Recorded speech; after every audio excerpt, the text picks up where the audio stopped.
C'è un club in Serie B che ha fatto sognare la Sicilia, ma è ormai da anni che non assaggia i grandi palcoscenici e oggi proveremo a riportarlo dove merita. La Paccarriera riparte dal Palermo, niente mercato libero, solo i pacchetti dell'Ultimate Team a decidere il nostro destino e il nostro mercato. Si riparte dalla Serie B, da quella che fu una delle piazze più calde d'Italia, e avremo 5 stagioni per vincere tutto. Ma prima di cominciare vi chiedo di lasciare un like e iscrivervi al canale per supportare il progetto e non perdervi tanti altri contenuti come questo e non solo. Ecco la squadra che abbiamo a disposizione per questa prima stagione. Dopo aver valutato i vari giocatori in rosa, ho deciso che adotteremo il 4-4-2 più classico che esista, ma ci sono alcuni giocatori su cui punteremo forte. Il primo è Claudio Gomes, centrocampista di interdizione, ma con ampi margini di crescita. Non è altissimo, ma la sua presenza in campo si sente. Jérémy Ledouaron è al momento la miglior punta in squadra. Se dovesse continuare la sua crescita, potrebbe rimanere con noi fino a fine carriera. Per questa prima stagione la dirigenza ci chiede di conquistare la promozione diretta, quindi concludere il campionato nelle prime 2 posizioni. Non è un obiettivo impossibile, vista la rosa a disposizione, e con ben 7 milioni a disposizione per il mercato, se i pacchetti dovessero aiutarci, potremo anche diventare più forti. Ciò che più ci serve è un esterno sinistro, se possibile anche 2. A questo punto, Aisi, hai presentato tutto, ma quindi qual è la differenza con una normale carriera? È semplice, il mercato è deciso dall'apertura dei pacchetti dell'Ultimate Team. E quali pacchetti vanno aperti? In terza divisione, se l'obiettivo è la salvezza, si aprono i pacchetti bronzo non rari, selezionando al suo interno solo le carte comuni. Se invece si punta in alto, si possono aprire bronzo rari, con piena libertà di scelta. Lo stesso principio vale per seconda e prima divisione, rispettivamente con i pacchetti argento e oro. Ma ovviamente i pacchetti a disposizione non sono infiniti. Si possono aprire 4 pacchetti nel mercato estivo e 2 in quello invernale, per un totale di 6. Ma per questioni di tempo vedremo solo quelli che contengono qualcosa di effettivamente utile. Spero che la spiegazione sia stata chiara e abbastanza sintetica, e direi quindi di cominciare subito con il primo pacchetto, che nel nostro caso è un argento raro. Dobbiamo aspettare il secondo pacchetto per trovare quello che cercavamo. Al suo interno un esterno mancino, Antony, ed anche un giovane difensore centrale dell'Atletico Madrid, che potrebbe far comodo, dovesse avere un buon prezzo. Il terzo invece è forse il miglior pacchetto che abbia mai aperto da quando faccio questa serie. Al suo interno troviamo un Gumoa, forse il giovane esterno sinistro più forte del gioco. Nel quarto ed ultimo pacchetto troviamo anche un buon giocatore sulla fascia opposta, che potrebbe far comodo da riserva. Ora può iniziare ufficialmente il nostro mercato. Per finanziare il nostro mercato servivano sacrifici, e il primo nome a lasciare Palermo è Alfred Gomis. Il portiere senegalese vola al Basilea per 900.000 euro, una cifra che ci permette di iniziare a muoverci. Poco dopo salutiamo anche Alexis Blin, direzione Venezia, per 2 milioni. Un addio pesante ma necessario. Servivano soldi freschi per costruire la squadra che abbiamo in mente. E arriviamo al primo vero colpo, Christopher Lund, richiamato dal prestito dal Colonia. 71 di overall, terzino sinistro velocissimo con 87 di velocità e ottimo dribbling. È giovane, ha margini di crescita importanti e soprattutto esattamente quello che cercavamo sulla fascia mancina. Ma il mercato non finisce qui, ovviamente. Salutiamo anche Jacopo Segre, acquistato dal Catanzaro per 1,6 milioni. Il colpo del mercato però arriva dal Liverpool, Rio Ngumoa, forse il giovane esterno sinistro più forte del gioco. Solo 16 anni, 69 di overall, ma con un potenziale clamoroso. 90 di velocità e 72 di dribbling. A quest'età, se dovesse crescere come previsto, potremmo averlo con noi per tantissimi anni. Costa 3 milioni, ma è un investimento che può valere oro. Dall'Atletico Madrid prendiamo Ilias Kostis, giovane difensore centrale, pagato 1,7 milioni. E poi chiudiamo con altri 2 rinforzi, Antony dal Portland per quasi 2 milioni e Martin Winkler dell'Hertha Berlino per esattamente 2 milioni. 2 esterni che aumentano la qualità delle rotazioni sulle fasce. Il mercato è completo e questa sarà la rosa che affronterà la prima stagione. Ora non ci resta che scendere in campo. La stagione parte subito con il piede sbagliato. All'esordio perdiamo 3-1 contro la Fiorentina nei primi turni di Coppa Italia. Una partita complicata in cui la squadra fatica a trovare ritmo e continuità. Non è l'inizio che speravamo, ma è solo la prima. Settembre ci regala subito una reazione importante. Battiamo il Südtirol 3-1 con una prestazione convincente. Poi arrivano 2 sconfitte pesanti che ci fanno capire quanto il campionato sia difficile. Ad ottobre sembra arrivare la svolta, con 4 vittorie e una sola sconfitta. Novembre e dicembre confermano la crescita. Rimaniamo imbattuti fino all'ultima partita, in cui veniamo pesantemente puniti dal Venezia, che ci batte 4-1. Chiudiamo il girone d'andata al secondo posto con 38 punti, in piena corsa per la promozione diretta. La squadra ha trovato finalmente continuità. I 2 pacchetti invernali non ci hanno regalato niente e quindi ci siamo concentrati sul campionato, proseguendo la marcia. Il primo risultato importante è stata la vittoria per 4-0 contro il Monza, la squadra con la quale condividevamo il primo posto. A febbraio, ancora una volta siamo rimasti imbattuti e all'inizio marzo è andata in scena la partita che ha definitivamente chiuso il campionato. Contro la Sampdoria, seconda in classifica, abbiamo giocato una gara a viso aperto e il risultato è rimasto in bilico fino al 75esimo, quando da questa azione è scaturito il gol di Ngumoa, che ha deciso partita e campionato. Nei restanti 2 mesi il copione non è cambiato, tante vittorie e solo un paio di passi falsi, che però non hanno intaccato la classifica, che alla fine della stagione si è presentata così: Palermo primo davanti a tutti con con 85 punti, ben 11 in più della Sampdoria seconda classificata. Il giocatore che più ha impressionato in questa stagione è stato Filippo Ranocchia, che è cresciuto di ben 4 punti di overall e nelle sue 42 presenze ha segnato 9 gol e servito 16 assist ai compagni, risultando sempre decisivo in mezzo al campo con le sue giocate. Ci affacciamo così alle porte della nuova stagione che ci vedrà finalmente tornare in Serie A.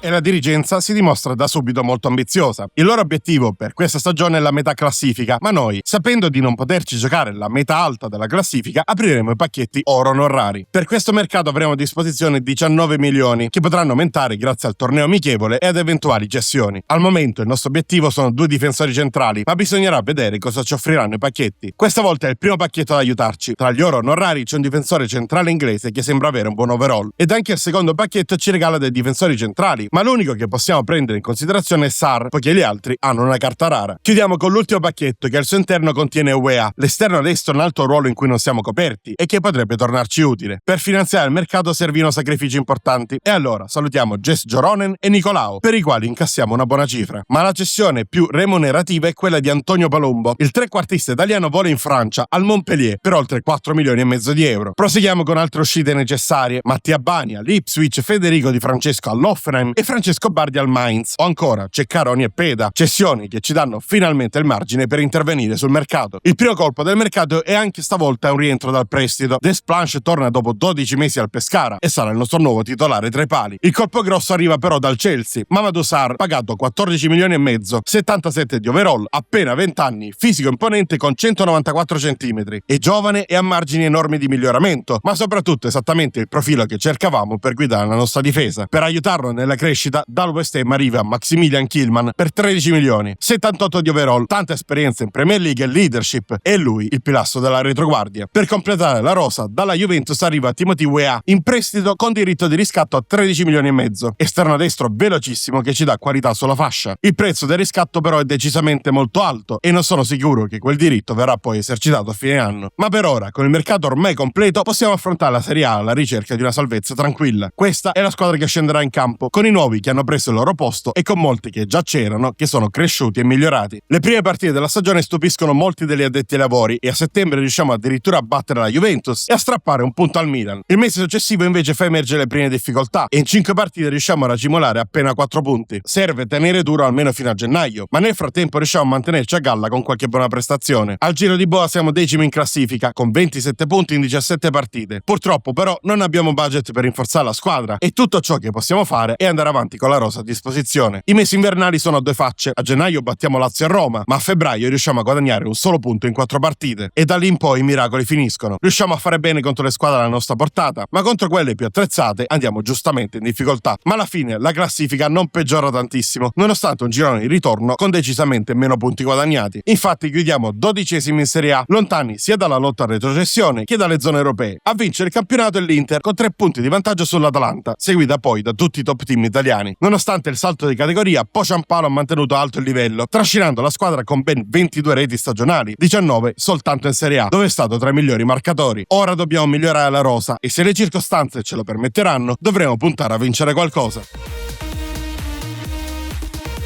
Nella terza stagione la dirigenza conferma la sua ambizione, chiedendoci la qualificazione a una competizione europea, dopo appena una stagione completa in Serie A. Quantomeno questa richiesta sblocca i pacchetti oro rari e quindi giocatori di maggior qualità. Per raggiungere i nostri obiettivi avremo un budget iniziale di 19 milioni che dovremo investire con intelligenza. Ci spostiamo quindi su WeFoot per aprire i nostri 4 pacchetti oro rari, dai quali potremo scegliere qualsiasi carta. E il primo pacchetto è subito d'aiuto. Al suo interno troviamo Gnonto, che dopo l'addio di UEA potrebbe tornarci davvero utile. Il terzo pacchetto è ancora più fortunato. Al suo interno troviamo Brooks, altra alternativa di buona qualità a destra, ma anche una punta e un centrocampista. Gli altri 2 pacchetti non ci regalano nulla di utile, ma possiamo comunque iniziare il mercato con buone aspettative. Il primo movimento di mercato è subito il colpo più importante della sessione. Per 17 milioni e mezzo più il cartellino di Pociampalo, da Lione arriva Wilfried Gnonto. L'ala destra italiana ha solo 23 anni, ma è già velocissimo e ottimo nel dribbling. Se dovesse migliorare in tiro e passaggi, potremmo avere il nostro titolare da qui alla fine della carriera. Ma ora il budget è esiguo e abbiamo abbiamo bisogno di fare cassa. Vendiamo Vasic e Verre, guadagnandoci in totale circa 3 milioni. Con quelli e con i soldi delle amichevoli acquistiamo dall'Elche Alvaro Rodriguez, punta uruguaiana di 193 cm, con un fisico dominante e un ottimo colpo di testa. A 23 anni ha tutto per diventare il degno erede di Pochampalo, costituendo con le Duaron un attacco molto fisico. Dalla primavera promuoviamo Elias Berger e lo mettiamo sul mercato, trovando nel Philadelphia Union il nostro acquirente. Oltre 5 milioni nelle nostre casse, esattamente ciò che ci serve per chiudere la trattativa per Sander. Al contrario degli altri acquisti, è un giocatore già fatto e finito, ma il prezzo è accessibile e per le qualità che ha è la riserva perfetta per Ranocchia e Gomes. Si chiude così il nostro mercato, che non ha migliorato la rosa nell'immediato, ma ha aumentato sicuramente la qualità in prospettiva e nelle rotazioni. La stagione inizia alla grande, contro ogni aspettativa. Battiamo l'Atalanta nella prima giornata e il mese successivo collezioniamo gli scalpi di Napoli e Roma. Sacrifichiamo la Coppa Italia, ma è un sacrificio necessario per concentrarci solo sul campionato, dove infatti continuiamo a macinare vittorie, con qualche inciampo qua e là, fino ad arrivare a dicembre, dove non vinciamo mai, anche se la sconfitta rimane una sola. Tuttavia, a metà stagione ci troviamo in sesta posizione, nonostante i punti raccolti siano solo 2 in più rispetto all'anno precedente, segno di qualche difficoltà in più da parte delle altre, che potrebbe aiutarci a raggiungere i nostri obiettivi. Questa volta però i pacchetti invernali mi danno un'idea niente male. All'interno del primo troviamo Vicario, uno dei portieri più forti in circolazione, ma che ha anche un prezzo molto accessibile. Provo quindi a mettere sul mercato Desplanche, che ha smesso di crescere negli ultimi mesi, e l'Arsenal mi offre oltre 40 milioni. Affare fatto, e allora possiamo reinvestire una parte su Vicario, che arriva dal Tottenham per poco più di 27. Abbiamo aumentato la qualità in porta e al tempo stesso abbiamo guadagnato qualche milione che potrà essere utile nel mercato della prossima stagione. Gennaio impegnativo anche sul campo, ma ne usciamo con diverse vittorie. A febbraio invece rimaniamo imbattuti e nei mesi successivi, nonostante qualche passo falso, riusciamo comunque a mantenere le prime posizioni, fino ad arrivare all'ultima partita con la classifica che ci vede addirittura in quarta posizione. Il problema è che Roma e Fiorentina sono a soli 2 punti da noi ed entrambe hanno sfide più abbordabili rispetto alla nostra, che invece saremo ospiti dell'Atalanta a Bergamo. Se vogliamo guadagnare un posto in Champions dovremo assolutamente battere i bergamaschi, che, come vedete da questa schermata, hanno ancora più o meno la stessa squadra, con il solo Laimer come vera novità. Scendiamo però in campo convinti delle nostre possibilità e proviamo a giocarcela, ma nel primo tempo servono un'uscita miracolosa di Vicario e poi una parata altrettanto pazzesca per evitare che i padroni di casa riescano a passare in vantaggio. Il secondo tempo però è un copione differente. Liberato nell'1 contro 1 con il portiere, Rodriguez rimane freddissimo e di potenza la spedisce alle spalle di Carnesecchi, e 10 minuti più tardi è bravissimo a dare profondità alla squadra, gestire il pallone in area e appoggiare per Brunori, che, come lui poco prima, scarica di potenza alle spalle del portiere per il gol del 2-0, che vale non solo la vittoria ma anche la qualificazione in Champions League. Questa è la classifica finale che ufficializza il nostro quarto posto, mentre davanti a tutti trionfa la Juventus, che torna a vincere lo scudetto. In questa stagione il miglior giocatore per crescita e costanza è stato Ngumoa, ha raggiunto 80 di overall e nelle 39 presenze stagionali ha segnato 11 reti e servito 7 assist ai compagni, mantenendo una media voto molto vicina al 7 pieno, a dimostrazione della sua costanza. Per un 19enne sono numeri più che buoni e che meritano un riconoscimento. Nella quarta stagione però siamo chiamati a fare il salto finale. La qualità della nostra squadra dovrà assolutamente aumentare.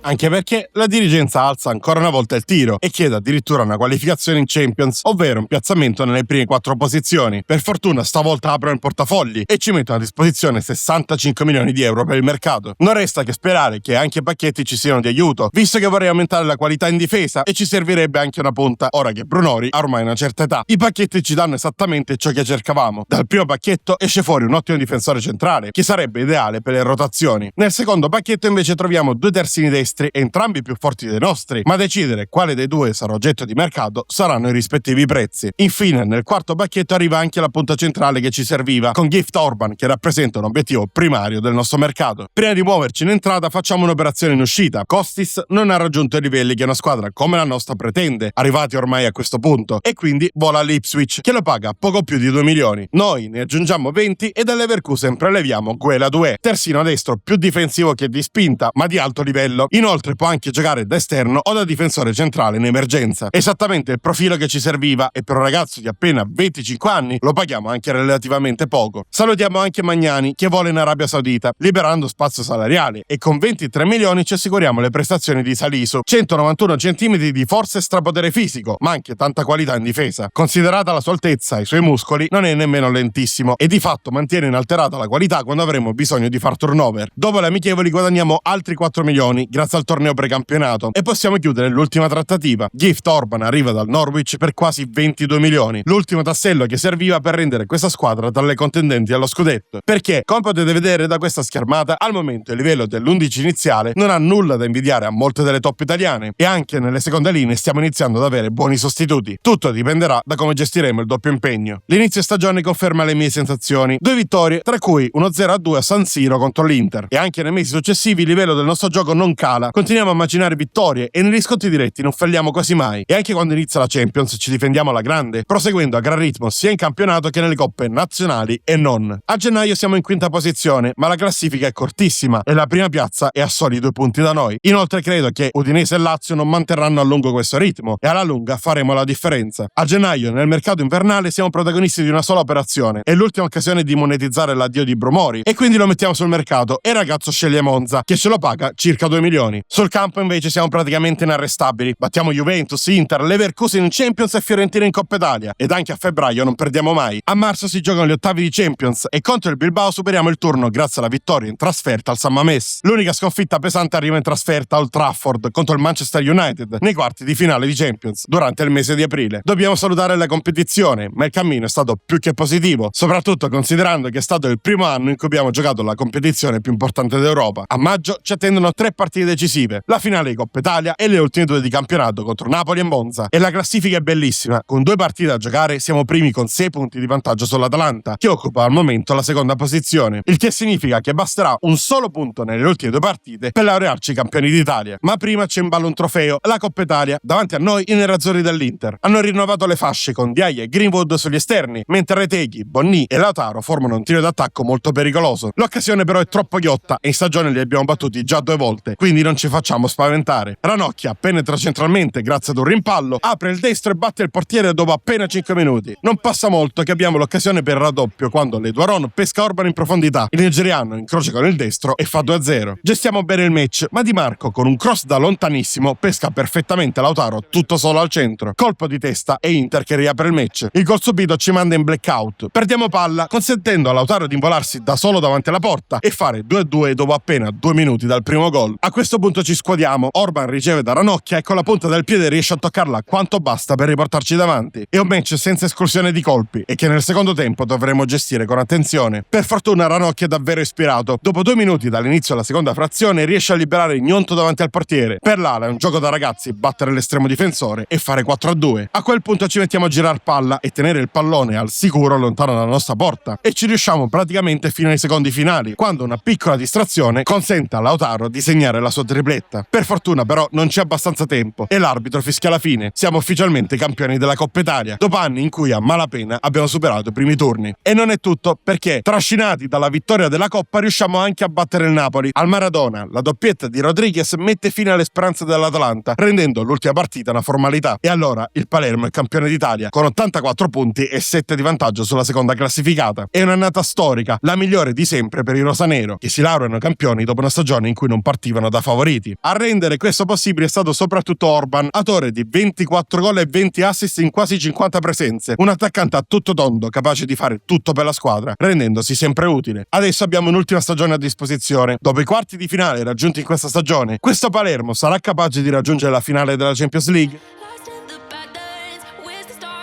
La dirigenza ci chiede di ripeterci e vincere ancora lo scudetto e per farlo mette a disposizione la cifra record di 93 milioni di euro. I pacchetti adesso svolgeranno un ruolo ancora più fondamentale, non è concesso sbagliare sul mercato. Primo pacchetto e subito 2 nomi interessanti, Ait Nouri e Thuram, farebbero davvero al caso nostro, ma il prezzo di entrambi è molto alto. Il secondo pacchetto ci fornisce 2 alternative, Bruno Guimaraes e Fran Garcia, che magari potrebbero costare meno. Penultimo pacchetto che ci regala un difensore centrale che potrebbe alzare ancora di più il livello della retroguardia, che ancora adesso va in difficoltà durante le partite contro avversari più ostici. Infine chiudiamo trovando Bonni, una punta che potrebbe ulteriormente alzare il livello del nostro attacco. Ed è proprio lui il primo acquisto, 30 milioni più il cartellino di Salisu, che lascia la squadra dopo appena una stagione. Ma Bonni ha qualità troppo importanti per essere ignorato. Alto, veloce, bravo nel dribbling e nel tiro. Una punta che farebbe le fortune di qualsiasi squadra e che ora è chiamato a trascinare la nostra fino alla finale di Champions. A sinistra alla fine optiamo per Fran Garcia, che nel frattempo è andato all'Athletic Bilbao e per acquistarlo bastano 22 milioni e mezzo. Rispetto a Lund è leggermente più veloce, ma anche decisamente più solido difensivamente. Esattamente l'upgrade che ci serviva. Con Lund retrocesso a riserva possiamo salutare Augello, che va in Svizzera per poco più di 1 milione. E con gli ultimi milioni bussiamo nuovamente alle porte dell'Leverkusen e con 30 milioni acquistiamo Loic Badé. Anche lui alto, anche lui veloce, ma al tempo stesso forte fisicamente e difensivamente. Adesso davanti a noi abbiamo una squadra pronta a dare battaglia su tutti i fronti e che potrebbe giocarsi anche la competizione più importante di tutte. Questi uomini sono pronti a scendere in campo e noi siamo pronti a goderci la nostra ultima stagione insieme. Il campionato comincia battendo l'Inter e nelle giornate successive sono tanti gli scontri diretti, ma tutti vinti. Invece, dopo aver annunciato di voler vincere la Champions, cominciamo con un pareggio contro una squadra sconosciuta. Poi, per fortuna, le cose cambiano. 5-0 alle Leverkusen, vittoria per 2-1 contro il PSG e da lì 3 mesi di vittorie in ogni competizione, fino ad arrivare a gennaio qualificati agli ottavi di Champions League, senza passare nemmeno dagli spareggi, e primi in campionato con già 11 punti di vantaggio sul Milan. A gennaio va in scena la Supercoppa italiana e, raggiunta la finale, facciamo nostro il trofeo battendo l'Atalanta 2-1 grazie ai gol di Orban e Ledoron. La seconda parte di stagione è un monologo. Nei mesi successivi in campionato e in Coppa Italia il nostro cammino prosegue senza veri passi falsi, mentre in Champions agli ottavi battiamo ed eliminiamo il Monaco, vincendo con i francesi in entrambi gli incontri. Ai quarti il sorteggio è stato favorevole e non abbiamo avuto problemi a eliminare l'Olympiacos per poi presentarci in semifinale contro il Barcellona. A Renzo Barbera non c'è stata storia, 2-0 netto e Barcellona in ginocchio, punteggio che avrebbe potuto essere più largo se non fosse stato per un po' di sfortuna. Al Camp Nou è bastato il pareggio per guadagnare la finale. In finale di Coppa Italia abbiamo sfidato la Juventus ed è stata una partita a senso unico. Dall'inizio alla fine c'è stata una sola squadra in campo e il 5-0 finale in nostro favore dipinge chiaramente l'andamento del match. E insieme alla Coppa Nazionale abbiamo conquistato anche lo scudetto, il secondo consecutivo. Stavolta nessuna squadra è riuscita a tenere il nostro ritmo e dopo 38 partite abbiamo concluso con 90 punti, frutto di 28 vittorie, 6 pareggi e 4 sconfitte, mentre la prima delle avversarie si trova ben 18 punti più dietro. In Italia il dominio è stato assoluto e ora, per completare il ciclo, mancano gli ultimi 90 minuti. Davanti a noi, in finale Champions League, lo Sporting Braga. Sono stupito di averli di fronte, ma sono anche cosciente del fatto che giocatori come Niakate, Horta, Salazar e Banza non sono comuni in tutte le squadre e se questi ragazzi sono riusciti a eliminare il PSG in semifinale ci sarà sicuramente un motivo. Dovremo stare attenti e giocare al meglio le nostre carte. Prima di tuffarci nel racconto della finale, vediamo per l'ultima volta la squadra titolare, in modo da apprezzarne la crescita e vedere con che armi scenderemo in campo per conquistare la Coppa dalle grandi orecchie.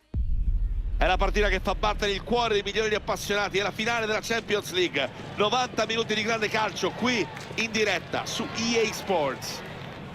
Tutti gli ingredienti per non annoiarsi, rimanete con noi, mi raccomando. Tutto pronto per cominciare, unico obiettivo è vincere. 5 minuti e Bonni sprinta, salta il difensore con una finta e anche fuori equilibrio riesce a calciare, mandandoci subito in vantaggio. La partita si spegne un po' e al minuto 28 arriva il primo tiro in porta del Braga, ma nulla di pericoloso per Vicario. 10 minuti più tardi Gnonto e Gomez provano il triangolo che però non si chiude. Allora Gomez si mette in proprio e dal centro dell'area libera un mancino potentissimo che ci manda avanti di 2 reti. Alla fine del primo tempo abbiamo ormai la coppa in tasca, o almeno così credevo, perché i portoghesi non sono dello stesso avviso.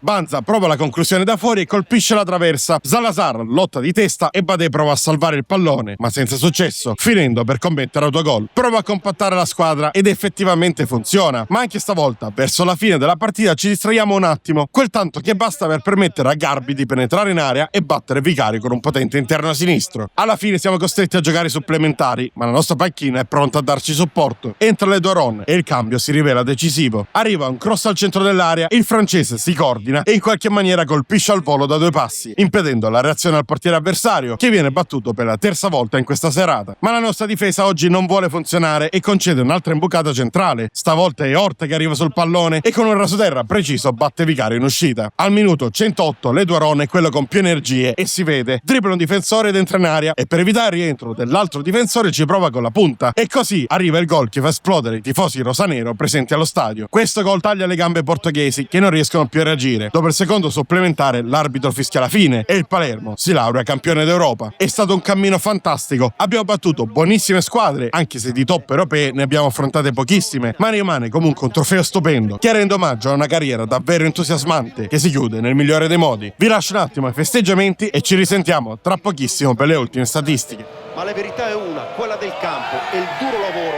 oggi è stato ripagato.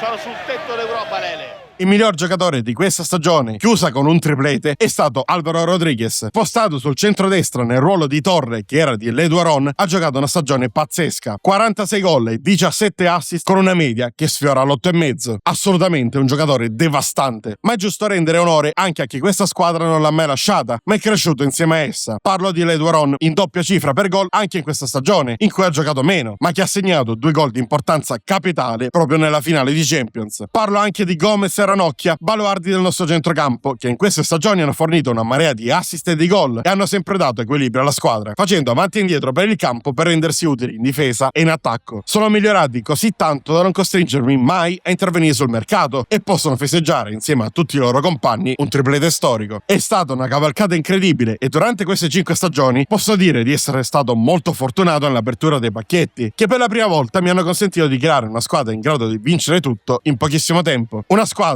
quella rosanero, che rimarrà nella storia del calcio. Ma direi che per oggi è tutto, spero che il video vi sia piaciuto e se così fosse allora lasciate like ed iscrivetevi per tanti nuovi contenuti. Noi ci vediamo nel prossimo video, ciao ragazzi!